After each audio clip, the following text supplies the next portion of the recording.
The river moved like a living thing, slow and endless, carrying with it the weight of countless forgotten stories. Its dark surface reflected only fragments of the moon, broken by the steady pull of the current.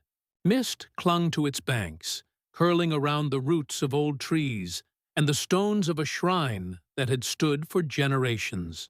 Half sunken, worn by time, the shrine leaned against the water's edge as though the river itself was trying to claim it. People of the town rarely came near it. They whispered that it belonged not to the living, but to memory itself. Offerings left in the shrine, flowers, lockets, faded letters, were said to sink into the water, only to return days or even years later, carried back as if the river refused to let them go. Some called it cursed, others sacred, but all agreed on one truth. The river remembered what people tried to forget. Legends surrounded the shrine like the mist. They told of mothers who left behind grief, fathers who hid shame, and lovers who begged the river to bury their secrets. Yet the river was never merciful. It gave back what was lost, even when the living no longer wanted to see it. In the silence of the night, the shrine seemed to breathe, its stones damp, its carvings worn but unbroken. A strange sorrow lingered there, heavy and haunting. It was not the sorrow of one life, but of many. And somewhere within the shadows of the riverbank, the air carried a whisper, a soft, almost human sound, promising that the past would not remain buried. The story begins here, with the shrine, the river, and a boy who would one day hear its call. Eli was 12 years old, but the weight he carried made him seem older. In the small riverside town, children often ran wild through the narrow streets, shouting and laughing, but Eli walked among them like a shadow. He spoke little, if at all, and when he did, his voice trembled as though he feared the sound of it might betray him. His silence was not born from shyness, nor from lack of thought. It was born from loss. Years ago, when Eli was no more than a child who still clung to his mother's skirts, she had vanished without warning. One night she tucked him into bed, humming softly as she brushed her hand over his forehead, and by morning she was gone. No note, no farewell. Nothing but absence. His father, Jonah, never spoke her name again. He forbade Eli from asking questions, cutting him off with a sharp word or a heavy glare whenever the boy dared to whisper, "Where is she?" Over time, Eli learned that silence was safer. Silence meant survival. The house they lived in felt more like a shell than a home. Jonah was a stern man, his face hard as stone, his hands rough from years of work at the docks. He provided food and shelter, but not warmth. He carried his grief differently than Eli, by burying it deep and locking it away. The boy could see it in the way his father drank at night, staring into the fire, as though trying to burn away the memory of her. But Eli could not bury her. He was too young, too tender-hearted. Every night, when he closed his eyes, he dreamed of water. He dreamed of whispers rising from the current, voices calling his name. Sometimes in those dreams, he saw his mother standing at the edge of the riverbank. Her dress rippled like mist, her face blurred but familiar. She would reach out her hand toward him, but the river always pulled her away before he could touch her. The town itself did not help ease his longing. Everywhere there were reminders of what had been lost. The old women who sat by the well whispered when Eli passed, shaking their heads with pity.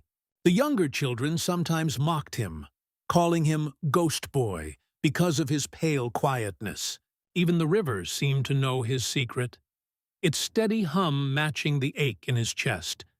He would sit on the bank for hours, tossing pebbles into the water, watching the ripples expand and fade. He wondered if the river knew where she had gone. He wondered if the water carried her memory, just as the townsfolk claimed it carried everyone's. Though Jonah had forbidden him, Eli felt an unshakable pull toward the old shrine. He had never seen it closely, only from a distance, a broken shape leaning against the water. cloaked in vines and fog. Yet every time he passed along the river path, his heart beat faster. It was as though something there was waiting for him. Still, he held back. Fear of his father's anger kept him away, as did the stories. People spoke of curses, of offerings returning at strange hours, of faces glimpsed in the water that should not have been there.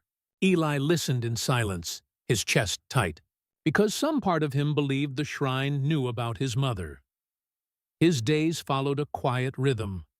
School, work at home, the heavy silence of meals with his father, the restless sleep filled with watery dreams. He was a boy caught between obedience and longing, between fear and hope. And though he never spoke it aloud, deep inside him grew a single, unshakable thought. One day, he would find her. The river's voice was too strong to ignore. It whispered when he was alone, soft but insistent, as if calling him by name. Eli did not yet know what waited for him, nor how the shrine's secrets would change his life forever. But already the path was being drawn. His silence was not only grief, it was preparation, the stillness before the storm. Eli's days carried on in their heavy silence, but the river did not rest. It called to him in ways he could not explain. At first it was in dreams. He would see the waters stretching wide and dark, his mother standing there with her arms open. Her face was kind, her smile soft. But just as he reached for her, the current swept her away. He would wake trembling, his chest tight, her name caught in his throat like a stone he dared not release. Then came the whispers in daylight. At times, when he walked home from school or carried wood for his father, he thought he heard a voice drifting from the direction of the river. It was never clear, never sharp enough to be real, but enough to make him pause. A faint murmur, like someone calling from far away, always near the shrine, always near the place he had been told to avoid. One afternoon, Eli lingered near the marketplace, pretending to study a row of jars while listening to two fishermen speak. Their voices were low, their words careful, as if even the air might betray them. "They're back," one said. "The offerings," the other frowned. "What do you mean, back?" The shrine gave them up again. A bracelet, a letter, things the river should have swallowed. But it won't, it never does. It remembers. Eli froze, his heart hammering. He didn't need them to say more. He knew exactly which shrine they meant. That night, his dreams returned sharper than ever. His mother stood on the bank, closer now, her hand stretched toward him. "Eli," she whispered, the sound as clear as if she stood beside his bed. He sat up in the darkness, gasping, the whisper still echoing in his ears. The next morning, Jonah noticed his son's pale face and restless eyes. His father's voice was firm, edged with something almost like fear. "Stay away from the shrine, boy. Do you hear me? It's cursed. Nothing good waits there." Eli nodded, but his silence was not obedience this time. It was defiance. His father's warning did not push him away. It only deepened the pull inside him. If the shrine was cursed, why did he dream of his mother there? If the river was dangerous, why did it sound like it was calling her name? Every day after, the whispers grew stronger, the dreams more vivid. The shrine filled his thoughts until they drowned out everything else. He carried his secret hunger like a flame in his chest, burning brighter with each passing hour. At last, Eli made his choice. He would go to the river shrine himself. He would find out what it held, no matter the cost. The river had been calling too long, and Eli could no longer resist. The dawn was gray and heavy with mist when Eli slipped out of the house. The air carried a sharp chill, the kind that clung to the skin and made every step feel secret. He moved quietly, careful not to wake his father, his heart pounding as though it already knew he was walking toward something he could never undo. The path to the river was familiar, yet different in the silence of morning. The birds had not begun their songs, and the sky held only the faintest light. Eli's feet crunched on damp earth as he drew closer to the shrine. The mist thickened, until it was hard to see more than a few steps ahead. Then, through the veil of gray, it appeared. The shrine leaned out of the water like the remains of a drowned giant. Stones, cracked and broken, were tangled in vines and moss. The carvings on its surface, spirals, faces, strange marks, were half swallowed by time. The water lapped at its base with a sound that was almost like breathing. Eli stopped, his chest tight. The stories, the whispers, his father's warnings, they all collided inside him. For a moment, he thought of turning back. But the pull was stronger than fear. Something here was waiting for him. He stepped onto the damp stones, his shoes slipping slightly on the moss. The air grew colder, and the mist curled around him as though the shrine wanted to hide him away. Offerings lay scattered across the stone platform and floated gently in the water below. Rusted bracelets, faded ribbons, cracked toys, yellowed letters sealed in glass. Some looked so old they should have crumbled long ago. Yet here they were, preserved by the river's strange memory. Eli's eyes darted across them, searching without knowing what he searched for. His hands trembled as he touched the edges of broken trinkets, lifted soggy papers, brushed dirt from forgotten tokens. None of them spoke to him. None felt alive. And then he saw it. A photograph. It was water-stained, the edges curled and fragile. But the image was still clear enough. A woman's face, smiling, young, radiant. Her eyes glowed with warmth Eli knew too well. And in her arms, a baby boy, round-faced, wide-eyed. Himself. Eli's breath caught. His knees weakened, and he dropped to the damp stone floor, clutching the picture as if it might vanish. Mother. The word escaped his lips for the first time in years, soft and trembling. His throat burned as tears blurred his vision. How could it be here? How could something so personal, so intimate, end up in the river shrine among the forgotten and abandoned?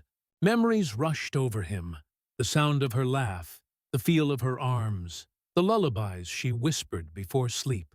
He had thought he might be forgetting her face, but here it was, staring back at him, preserved by the river.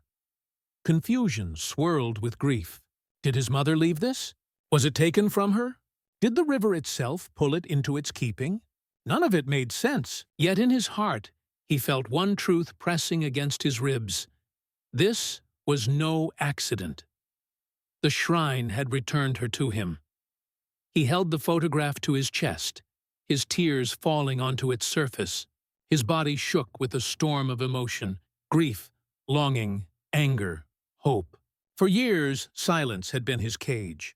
But now, here in the river's embrace, he felt that silence crack open. The river did not only whisper anymore. It had spoken, and it had given him a piece of his mother. Eli knew he could not keep this discovery hidden. His father had lied, or at least kept truths buried. The photograph was proof that secrets lingered in the water, waiting to be uncovered. Clutching the image as if it were life itself, Eli stood. The mist parted slightly, as though making way for him. The boy who had come in silence now walked away with a burning fire in his chest. The river had given him back his mother's face, and Eli would not rest until he understood why. Eli didn't wait long. The moment he stepped back into the house, clutching the damp photograph tight against his chest, he felt the storm boiling inside him. His father sat at the table, hunched over a mug of bitter coffee, the morning fire casting shadows across his weathered face. Jonah looked up, his eyes narrowing at the sight of Eli. Soaked shoes, pale skin, trembling hands. Where were you? The question came out hard, sharp as a knife. Eli didn't answer. His heart hammered as he stepped forward and laid the photograph on the table between them. The image glistened faintly in the firelight, the water stains warping the edges but leaving the faces clear. His mother's smile, his infant self in her arms. For a heartbeat, the room was silent. Then Jonah's expression changed. His eyes widened, Not with recognition, but with fear. He snatched the picture up so quickly that it tore slightly at the corner. "Where did you get this?" His voice was low, almost a growl. Eli's own voice broke as he spoke, the silence he had carried for years cracking wide open. "At the shrine, by the river." His chest rose and fell fast. "Why was it there? Why is her picture in that place?" Jonah's jaw clenched. His hands trembled as he held the photo, though his face tried to stay hard. "You shouldn't have gone there. I told you to stay away." "You knew," Eli accused, his voice trembling with anger. "You knew something about her. You've been keeping it from me." Jonah slammed his fist against the table, making the mug jump. "That place is cursed. Nothing good comes from it. You don't understand what you've done." "I understand you've lied to me," Eli shouted, his eyes stinging with tears. "She's my mother. You won't even say her name, but she's there. She's in the river, in the shrine. Why won't you tell me the truth?" Jonah stood suddenly, towering over him. His face was twisted with rage, but beneath it, something else flickered. Pain, guilt, fear. He stared at the photograph as if it were poison. "You think you want the truth?" His voice cracked, harsher than Eli had ever heard. "The truth won't bring her back. The truth will destroy what's left of this family." Eli's hands curled into fists at his sides. He had never felt such a burning inside him. Not just grief now, but fury. "Then at least let me decide if I can bear it. I'm not a child anymore. I deserve to know." Jonah's shoulders heaved. His eyes softened for a fraction of a second before hardening again. In a swift, almost desperate motion, he tossed the photograph into the fire. "No!" Eli lunged forward, but it was too late. The flames licked the edges of the paper, curling it, devouring the image piece by piece, until his mother's smile turned black and crumbled into ash. He stood frozen, his chest tearing open with grief. The memory of her face burned into his mind, even as the photograph was lost. Jonah sank back into his chair, his head in his hands, his voice hoarse. "Forget it, Eli. Forget her. Forget that place. Nothing good will come of digging up the past." But Eli could not forget. He would not. The fire had destroyed the photo, but it could not destroy the truth he now carried in his heart. His father had secrets buried deep, and the river knew them. If Jonah would not tell him, then Eli would find the answers himself. The silence between them grew heavy, but this silence was no longer born of fear. It was the silence before another storm. The fire had devoured the photograph, but Eli carried its ghost with him. That night, he lay awake, staring at the ceiling, the echo of his father's words circling like vultures. "The truth will destroy what's left of this family." But how could silence be anything but destruction? The unanswered questions gnawed at him, the way the river gnawed at its banks, patient and relentless. By dawn, Eli had made his choice. He slipped out of the house before his father stirred, his feet carrying him down the path toward the village.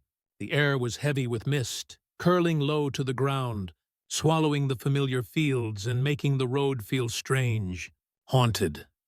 The village stirred slowly, wood smoke rising from chimneys, the clang of a blacksmith's hammer echoing faintly. Faces turned as Eli passed, some with fleeting warmth, others with a subtle flicker of unease. He was Jonah's boy, and Jonah's silence had built walls higher than words ever could. Eli went first to the oldest among them, Mira, the seamstress, whose hands were knotted with age but whose eyes were sharp as glass. She sat on her porch mending cloth, her gaze settling on Eli before he spoke. "I need to know about her," he said, his voice raw. "About my mother." The needle froze in Mira's hands. For a long moment, she said nothing, and the quiet felt like judgment. Then she sighed, setting the cloth aside. "Child, some stories are like wounds. Open them, and they bleed again."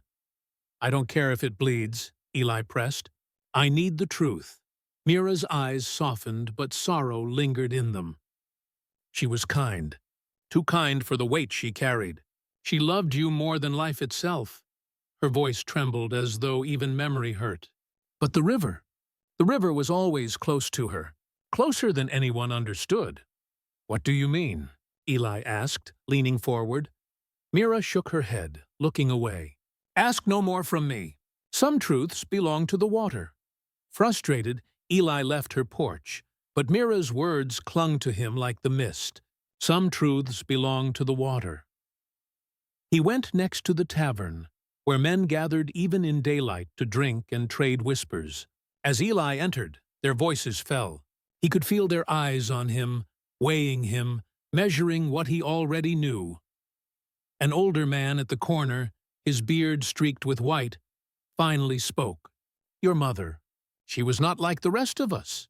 She carried a sorrow.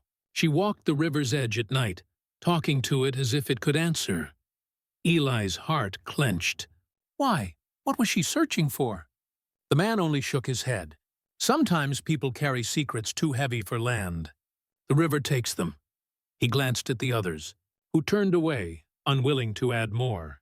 Everywhere Eli turned, he found fragments, but no whole.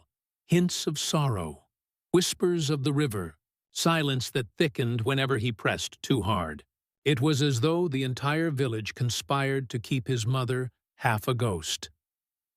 By evening, Eli's frustration had hardened into resolve. He stood again on the riverbank, the shrine looming above the water, its stones glistening with mist. The same chill moved through him, but now it felt less like fear and more like a calling. You know, he whispered, his voice breaking in the silence. You've always known. Tell me what she left here. Tell me why. The current answered with a low rush, pulling against the shrine's base. Eli stepped closer, his boots sinking into the wet earth. He knelt before the carved stone, running his fingers over the grooves, damp with age. His heart thudded in his chest, each beat echoing with the sense that something unseen was watching, listening. Then, something shifted. Between the offerings, half hidden beneath the moss, Eli saw it. A small wooden box, worn smooth by water and time. His breath caught as he reached for it, pulling it free from its bed of roots. The box was sealed, but faint etchings marked its lid. Symbols Eli didn't recognize, yet they stirred something inside him, as though part of him already knew what they meant. He held it tightly against his chest, trembling with both fear and anticipation. Behind him, the wind rose, scattering the mist, carrying with it what almost sounded like a voice. Soft, mournful, and unbearably familiar. Eli closed his eyes, clutching the box. He could feel it. He was closer now. The truth was not buried. It was waiting. And though his father, the village, and even Mira had tried to silence it, the river would not. He would open the box. And when he did, he would uncover what no one dared speak aloud. The wooden box sat in Eli's lap like a living thing, its weight far greater than its size. He had carried it home from the river shrine wrapped in cloth, every step heavy with anticipation and dread. Now, in the quiet of his small room, the only sound was his own unsteady breathing. The lid resisted at first, swollen from years of damp, but at last it yielded with a groan. Inside lay a bundle of papers tied with faded ribbon, their edges curled and brittle. On top rested a lock of hair, dark and smooth, wrapped carefully in silk. A relic so intimate it stole the air from Eli's lungs. With trembling hands, he untied the ribbon. The first sheet was a letter, ink faded but still legible. As his eyes moved over the words, his mother's voice seemed to rise from the page, tender yet burdened. To my son, though you are too young to read this now, I leave my heart in these pages. Forgive me for the silence I give you, for the absence that will one day wound you. Know that I loved you more than breath itself, but love does not always protect. It can also destroy. Eli's vision blurred as he read. Tears stung his eyes, but he pressed on, devouring every word. His mother, Leora, had been more than the gentle presence the villagers remembered. She was a woman born into a lineage marked by sorrow, bound to the river by blood and by grief. Her letters revealed a truth long hidden. Generations of women in her family had been drawn to the shrine, each leaving pieces of themselves in its waters. Some whispered that the river offered answers to the broken-hearted, but always at a cost. "The shrine listens," she wrote. "It offers comfort when the world turns away. I went there first as a girl, when I lost someone I loved. I returned after you were born, burdened by secrets I could not share with your father. The river took my tears, my confessions, but it did not free me. Instead, it called me back again and again, until I feared I would not escape its pull." Eli's heart pounded. He turned page after page, piecing together the life of a woman he barely remembered. She spoke of Jonah, his father, of the love that had begun bright but had soured under the weight of unspoken truths. "Your father could not forgive what he did not understand," she confessed. "And I could not speak the words that would free us both. So I carried silence inside me, and it grew heavier with each passing day." The letters grew darker, her words slipping into despair. She described nights at the shrine, whispering her pain into the river, begging it to carry her sorrow away. But the river never took it. It returned it, heavier, twisted. "I feared, Eli, that the same shadow would one day follow you. That is why I leave this for you, to know the truth of me, not the fragments others will give you. I was not only a mother, not only a wife. I was a woman drowning in the silence I made for myself." By the time Eli reached the final letter, his hands shook violently. The last words felt like a knife and a gift at once. "Do not let the river take you, my son. Do not carry silence as I did. Speak your truth, even when it burns. That is the only way you will be free." Eli let the pages fall onto the bed. His chest heaved as sobs tore free, the sound raw, years of suppressed grief flooding out at last. He pressed the lock of hair to his face, as if by holding it he could hold her once more. For the first time in his life, he felt her not as a shadow or a question, but as a presence. Flawed, wounded, real. He understood now why his father had tried to bury the truth, because it hurt too deeply to face. But to Eli, the truth was not a weight. It was a key. The shrine had given him back more than a photograph. It had given him her voice, her warning, and her love. And now it was up to him to decide what to do with it.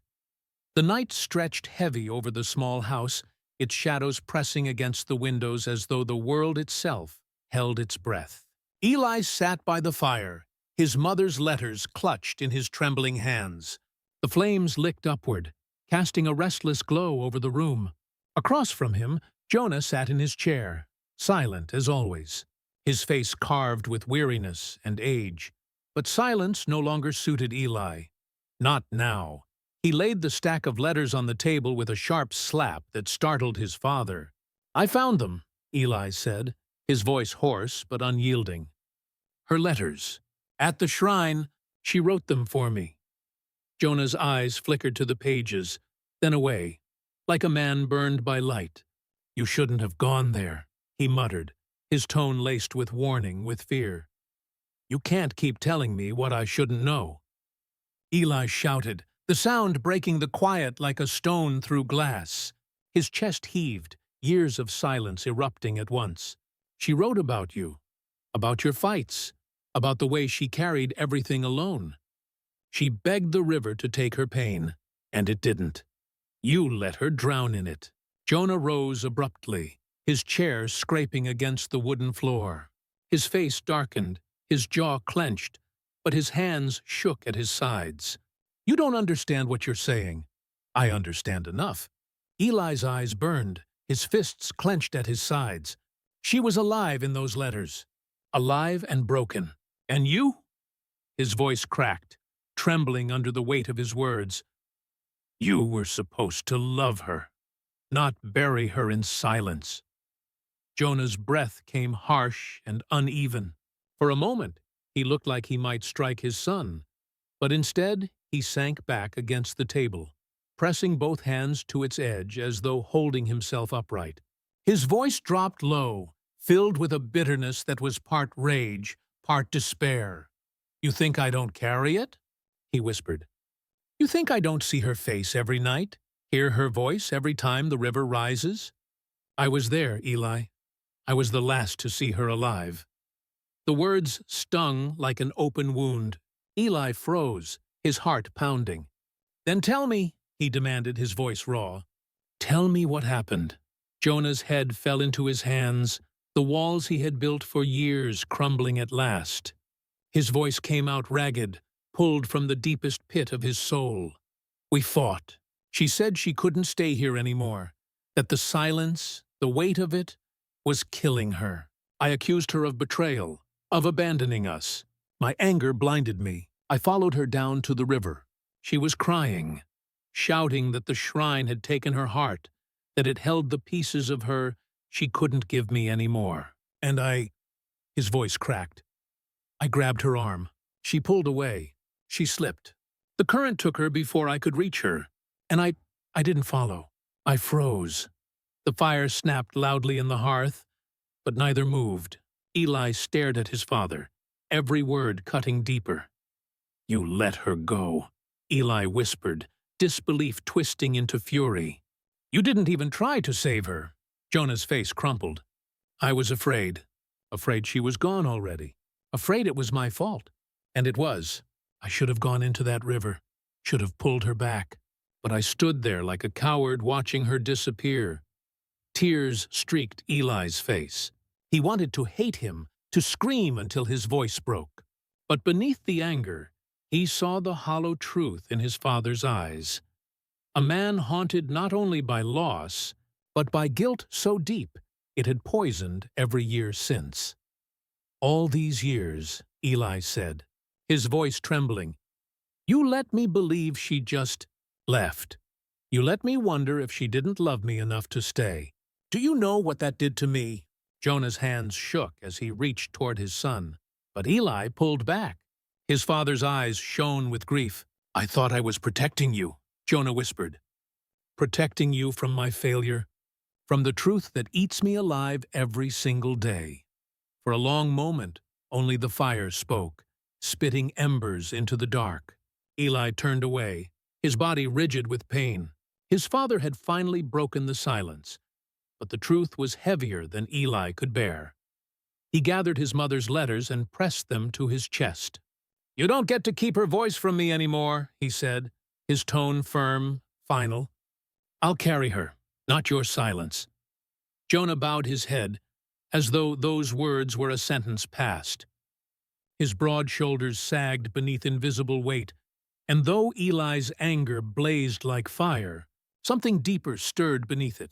A small, reluctant recognition of the torment etched across his father's face. Both were prisoners of the same river, bound by the same loss. But Eli knew one thing his father did not. Silence was no longer an option. The clash between them was not over, but the truth had at last broken free. The morning after the confession, the house was hushed, but no longer with the kind of silence that smothered. It was the silence after a storm, raw and uneasy, but open. Eli had not spoken to his father since the night before, yet something unspoken pulled them both toward the river. Jonah stood by the doorway, an old locket resting in his palm.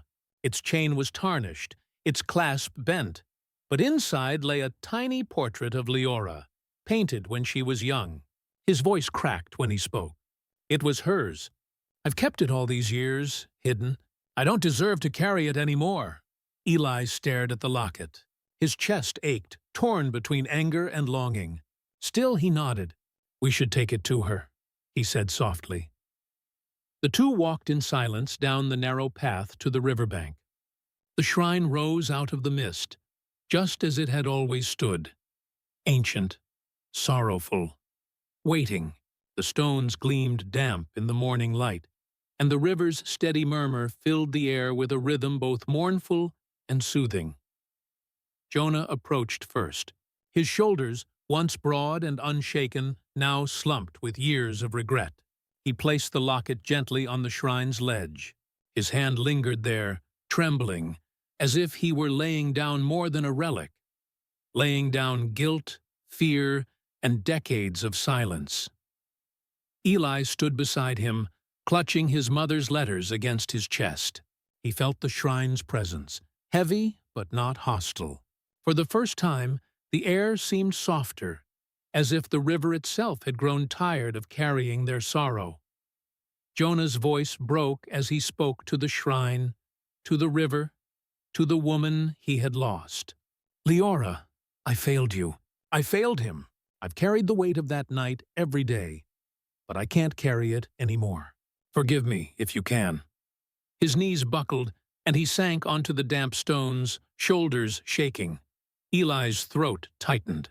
For so long, he had imagined his father as stone, unyielding, unfeeling. But now he saw him as he truly was.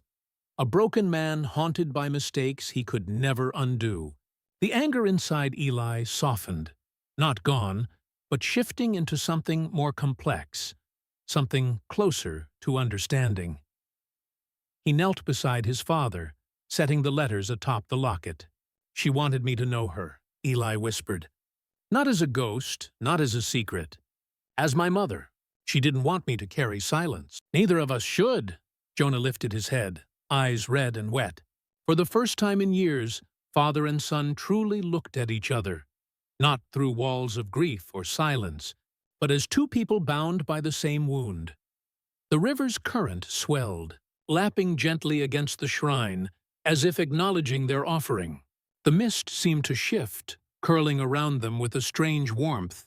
Eli closed his eyes, and for a fleeting moment, he felt her, his mother's presence, soft, steady, smiling, not in words, not in sound, but in a peace that wrapped around him like sunlight breaking through fog. A sob tore free from Eli's chest, but it was different from the ones before. This one carried release. He leaned into his father's shoulder, and Jonah wrapped an arm around him, both of them weeping openly. The shrine did not take their pain away, but it held it, accepted it, and in doing so, left them lighter. When the tears finally slowed, Eli wiped his face and whispered, "We can't change what happened, but we don't have to stay broken." Jonah nodded, gripping his son's hand with a strength that was not force, but promise. The river flowed on, calm and endless, carrying their offering into its depths, not to bury it, but to keep it safe. Seasons passed, and the river flowed on, as it always had, endless, steady, eternal. Yet for Eli, it no longer felt like a place of fear. The mist still lingered over its banks in the mornings, and the shrine still leaned against the current, weathered but unbroken. But now, when he looked at it, he no longer saw only loss. He saw memory. He saw love. Eli had changed. The boy who once carried silence like a chain now spoke freely of his mother. In the marketplace, he told neighbors about the way she laughed, the songs she hummed while she cooked, the gentle way she held him when storms rattled the windows. He spoke her name, Leora, and in doing so, gave life back to the woman who had been hidden in whispers. His father changed too. Jonah no longer forbade the past. He sat with Eli by the fire, listening as his son read aloud from the letters they had preserved together, their edges carefully pressed and dried. Sometimes Jonah added his own memories, hesitant at first, but steadier as the weeks went on. Slowly, painfully, the wall of silence that had divided them crumbled. It was not perfect. The wound of the past remained, deep and permanent. But in speaking of her, in remembering her without shame, father and son began to build something fragile and new, something closer to peace. One evening, As the sun sank low and the river gleamed like molten gold, Eli returned to the shrine. He stood there in the fading light, the water lapping gently against the stones. For a moment, he closed his eyes and let the murmur of the current surround him. He did not hear voices, not anymore, but he felt her presence, soft, unburdened, smiling. He whispered, "I remember." The river carried his words away, folding them into its endless song. It was a song not of sorrow alone, but of memory and forgiveness, of loss and redemption. And so the river remembered, as it always had. But now Eli remembered too.